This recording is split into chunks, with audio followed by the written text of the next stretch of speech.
This is the Riverhawk Reporter Weekend Recap for Tuesday, March 30th, 2010. Baseball and softball in action this past weekend, but the highlights were few. Softball took just 1 out of 4 games. Baseball, 1 win in 3. We'll start with hardball. The baseball Riverhawks, after a good record during their Florida trip, have struggled to find consistency since returning north. They split a Saturday doubleheader at New Haven. They lost the first game 4-3 in the bottom of the ninth after battling back to tie it in the top of the inning. The Riverhawks were winners in the second game of the doubleheader, a 6-0 victory, behind superb pitching from right-hander Dustin Ramey. Ramey went the distance, allowing just 2 hits. He struck out 8. Left fielder Sean Burns had 3 hits and 4 RBIs on the day. Cam Nealon had 3 hits and an RBI in the second game. In baseball, the key is consistency, and that's where the Riverhawks appear to be struggling. They returned home on Sunday to Lasher Park, but just couldn't buy a break. The Riverhawks lost to Southern New Hampshire 5-4 when the visitors scored twice in the ninth on 4 infield hits, 1 line drive single, and an injured pitcher. That's as tough a loss as I've had since I've been here. Monaco gets hit in the hand, can't finish the inning, have to pull a pitcher that's not even warming up.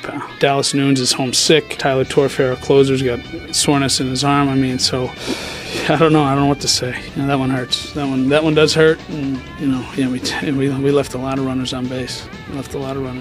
That's head coach Ken Herring. Breaks aside, left on base is a problem. The Riverhawks left 12 men on Sunday. Part of that is inconsistency at the plate. Part of that is simply facing good pitching. I thought we came out swinging the bats great in the first inning, and to get 2 out of that, we had a chance to get 3. I think we had bases loaded a couple other innings and didn't score. Runners on second, third. That's this league. The wood bats and good pitchers. That kid's good. The starter, he's a freshman. He transferred from BC. He's a good pitcher. Kept him in the game. Jordan Silva and JT Leary each had 2 hits in the game. Peter Onoranto drove in 2 runs with an opposite field double. Riverhawks starter right-hander Garrett Cole turned in a solid performance. He allowed 3 runs, pitching into the 7th. The Riverhawks are now 13-10, but 2-5 in the Northeast 10 Conference. We need to bounce back. That's all we can do. The season's so far from over. I know we've got a good team, and it's getting Jacobs back is going to help us, but we need somebody to get that big hit for us. Somebody will. It'll happen. We're getting into the stretch of our schedule now. We got to put a few wins together in a row, get back to 500 in the conference, and see what happens from there. Now the Riverhawks need to get the weather to cooperate. Tuesday's game with CW Post has been rained out. Wednesday, the ball club is scheduled to visit Southern New Hampshire. Of course, that's weather permitting. UMass Lowell softball spent the weekend in New York State. They dropped a pair of games Saturday to New York Tech. 5-1 in the first game, 11-5 in the nightcap. Kaylin Ford had 2 hits in that first game. Caitlin Hebert had 3 hits and an RBI in the nightcap. Sunday, the Riverhawks split a pair of games against 17th-ranked CW Post. UMass Lowell won the opener in extra innings. Alyssa Boris picked up the win, going 8 innings. She also hit a game-tying home run in the 7th. Alyssa Bryan drove in the winning run with an RBI single in the 8th, her 3rd hit of the day. The Riverhawks would drop the nightcap in that doubleheader. They're now 7-up and 11 down. Their Tuesday doubleheader at Stonehill has been rained out. They will be back in action Thursday at Southern New Hampshire.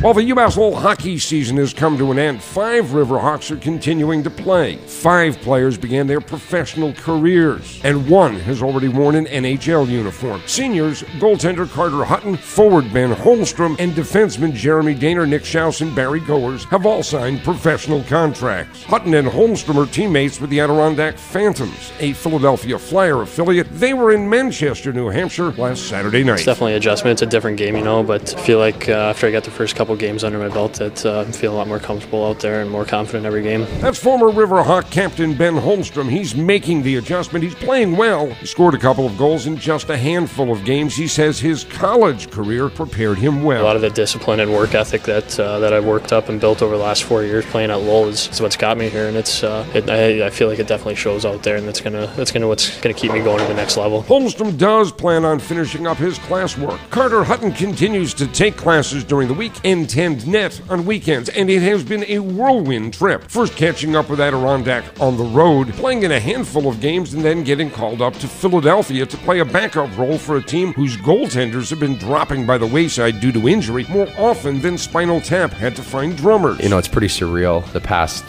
couple days. A week ago, I was getting my first ever professional start in Norfolk Saturday, so that was pretty exciting to begin with, knowing that I was, making the jump from college to professional, especially playing in the American Hockey League, which is, you know, one of the best leagues in the world. So it was pretty incredible at that. And then next thing you know, 4 games into my illustrious professional career, I'm getting called up to the, you know, back up in the NHL. So it's been pretty crazy, but at the same time, I'm pretty humble, and you know, I keep my head on straight, and I know what I got to do and stay focused. That's for sure. Hutton did not get into the Flyers game against the New Jersey Devils, but he says the experience will stay with him. One moment that kind of stuck out for me when I first came down the tunnel, going on the ice behind Brian Boucher, the starter for the Flyers. That was something that was, you know, coming out to the rink, that was, you know, I hadn't actually even seen the ice yet. We had been in the dressing room, you know, warming up. Everything was in there in the gym. And then I was stepping out on the ice with the, you know, the full crowd going for the lap around with, you know, 20,000 people just going crazy. That was something that, you know, I'll definitely remember. But at the same time, you know, it's something I want to continue doing, and hopefully I can push myself to, you know, get better. That is Carter Hutton, and I note we will have more on the various Riverhawks stepping into the professional ranks in an upcoming report. That